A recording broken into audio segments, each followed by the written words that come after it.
చాలా మంది కోవిడ్కి వెళ్లి బాగా డబ్బులు సంపాదించుకోవాలని చాలా కలలు కంటూ ఉంటారు. ఒక్కసారి ఈ వీడియో చూడండి.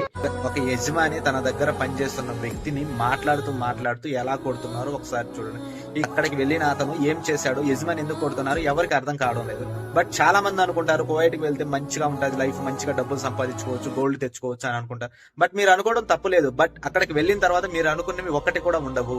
సో చచ్చినట్టు వాళ్ళు ఏం చెప్పినా చేయాలా, పని ఒకటి చెప్తారు, అక్కడికి వెళ్ళిన తర్వాత ఒకటి ఇస్తారు. వీడియో ఇప్పుడు వరల్డ్ వైజ్ గా చాలా ఫేమస్ అవుతుంది. బట్ సో అక్కడ ఉన్న వ్యక్తి తనకు తెలియకుండా ఈ వీడియో తీసి పోస్ట్ చేశాడు. సో దీనికైతే చాలా మంది పాజిటివ్ రెస్పాన్స్ అవుతున్నారు.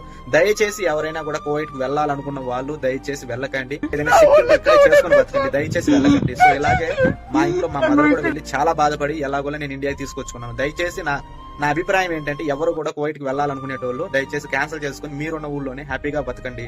దయచేసి ఎలాంటి రిస్క్ చేసి మీ ప్రాణాల మీద తెచ్చుకోకండి. అక్కడికి వెళ్తే మీ లైఫ్ అనేది చాలా మారుతుందని మీరు అనుకోవచ్చు. బట్ ఎందుకు వెళ్ళామా అనిపిస్తుంది. మిమ్మల్ని తీసుకురావడానికి అక్కడ ఎవరు కూడా మీకు హెల్ప్ చేయరు. సో ఒక్కసారి మన దేశం దాటి అక్కడికి వెళ్తే వాళ్ళ చేతుల్లో కుక్క బతుకు బతకాల్సిందే. ఇంకా మీరు ఇంటికి వస్తారో లేదో ప్రాణాలు కూడా మీ చేతుల్లో ఉండవు. ఈ వీడియో చూస్తున్న చాలా మంది నెటిజన్లు అతన్ని కఠినంగా శిక్షించాలని మెసేజెస్ కామెంట్స్ చేస్తున్నారు.